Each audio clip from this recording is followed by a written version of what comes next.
आप पति है तो क्या कुछ भी करेंगे। जब शेफाली का रिश्ता आया तो शेफाली के पिता ने लड़कों वालों से पूछा अगर उनकी कोई डिमांड हो तो बता दे। लड़के वालों ने कहा नहीं नहीं, बस हमें अच्छी लड़की मिल गई वही काफी है, हमें कोई दहेज नहीं चाहिए। शेफाली भी बहुत खुश थी, चलो उसको कितना अच्छा प्यार मिला, वरना आज के दौर में बिना दहेज के शादी कौन करता है। शेफाली की शादी बिना दहेज के खुशी खुशी संपन्न हुई थी, जिससे उसके घर वाले भी बहुत खुश थे और दामाद और समधी की तारीफ करते नहीं थकते थे। हर मिलने आने जाने वाले को उनकी तारीफ में कशीदे पड़ते। इधर शेफाली भी खुश थी। अभी शादी को 1 महीना ही हुआ था तो रिश्तेदारों का आना जाना लगा रहता था और सबको ये बात बताई जाती थी कि हमने तो बिना दहेज लिए शादी की, जबकि हमारे बेटे को कितना दहेज मिल रहा था, पर हमें तो अच्छी और खूबसूरत लड़की चाहिए थी बस, इसीलिए हमने लड़की देखी, दहेज नहीं। शुरू में तो शेफाली को ये बातें आम लगती थी, पर उसे हर बात के बाद और हर रोज ये बात सुनने को मिलने लगी। तभी सासू माँ कहती, बहू तुमने जरूर सोने के गौरी की पूजा की होगी कि बिना दहेज के इतना अच्छा परिवार और इंजीनियर पति मिला, वरना मोटा दहेज देने पर भी ना मिलता ऐसा परिवार। अब हमें ही देख लो, कितना दहेज देके तो हमने अपनी बेटियों की शादी की, तब जाके तो अच्छा परिवार मिला, वरना इस जमाने में हमारे जैसे लोग कहाँ। मैं अपना अपमान सह सकती हूँ लेकिन अपनी माँ का नहीं। बहू ने सारी उम्मीदों पर डाला पानी। दोनों नंदों का भी वही हाल था, हर बात की एक बात की, हमारे तो भैया और माँ बाप का दिल देखो कितना बड़ा है, जो एक पैसे ना लिए आपके घर वालों से, आपको तो सब फ्री में ही मिल गया।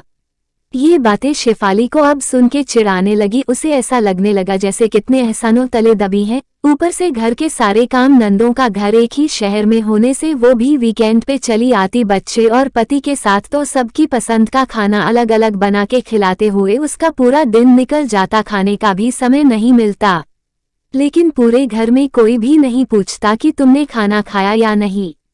तभी दिन का खाना रात को तो रात का खाना दिन में खाती, क्योंकि सासू माँ कहती अन्न को बर्बाद नहीं करते, मेहमानों को दे नहीं सकते, और मैं और तुम्हारे बाबूजी बीमार रहते हैं तो खा नहीं सकते, तो मजबूरी में शेफाली को ही खाना होता।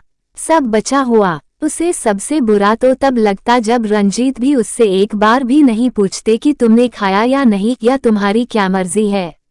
रंजीत भी हर बात में यही कहते, मेरे घर से अच्छा कोई घर होगा भला जो बिना दहेज के करे शादी हो, तो मेरे घर वालों का दिल बड़ा है जो शादी कर ली।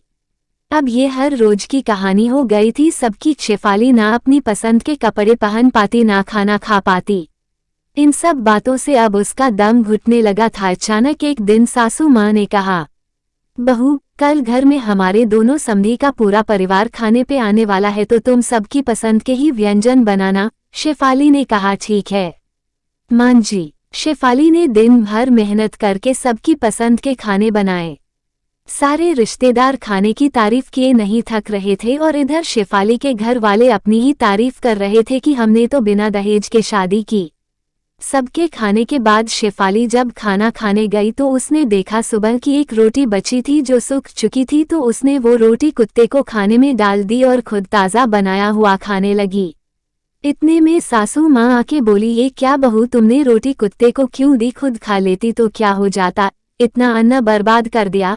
शेफाली बोलने ही जा रही थी कि तभी रंजीत आ गए और बोले, तो अब तुम मेरी माँ से जुबान भी लड़ाओगी। पर रंजीत मैंने तो अभी कुछ बोल ही नहीं। शेफाली ने बोला, क्या अभी भी कुछ बाकी रह गया बोलने को, रंजीत ने बोला। पर रंजीत तुम बिना बात जाने इतना क्यों गुस्सा हो रहे हो।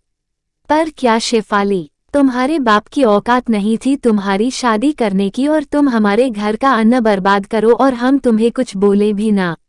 एहसान मानो हमारा जो तुम्हारी शादी करा दी, वरना पड़ी होती अभी तक कुंवारी। बस बहुत हुआ, बहुत सुन चुकी मैं आप लोगों की बकवास। इतना सुनते ही शेफाली का गुस्से पर काबू ना रहा। उसने रंजीत को बोला, अब अगर एक भी शब्द बोला तो अच्छा नहीं होगा, और रही बात मेरी शादी की तो भूल गए हो तो याद दिला दूं, शादी हम दोनों की ही हुई है, खाली मेरी नहीं। रही बात बिना दहेज की तो तुमसे मेरे पापा ने पूछा था, कोई मांग हो तो हमें बता दीजिएगा, क्योंकि मेरे घर में दहेज देना और लेना दोनों ही काम नहीं होते, और ये कानून भी जुर्म है। रही बात शादी होने की, तो शादी तुम्हारी नहीं हो रही थी, तभी तुमने अपनी उम्र 4 साल कम बताई और ना ही अपने नशे की आदत के बारे में बताया। तुमने सिर्फ B.Tech किया है और मैंने M.Tech, तो सोचो कि कौन कितना सच्चा और कौन कितना झूठा। और तुम लोगों का बड़ा दिल जो अपनी बहू को अच्छा खिला नहीं सकता, वो दिल का या दिमाग का भला या बड़ा आदमी कैसे हो सकता है। दहेज चाहिए था तो तुम लोगों को महान बनने का ढोंग क्यों किया।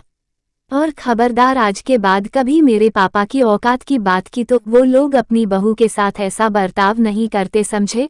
वहाँ बहू की इज्जत की जाती है, उसको खुलकर जीने की आज़ादी है। तुम जैसे दोगले लोग नहीं, मेरे घर वाले मुंह कुछ और पीठ पीछे कुछ और। उस दिन रंजीत और सासू माँ शर्म से सर झुकाए खड़े रह गए, क्योंकि जिनके सामने वो दहेज ना लेने की बड़ी बड़ी बातें करती थी, उन्हीं के सामने आज सारा सच आ चुका था और सब कोई तू तू कर रहा था।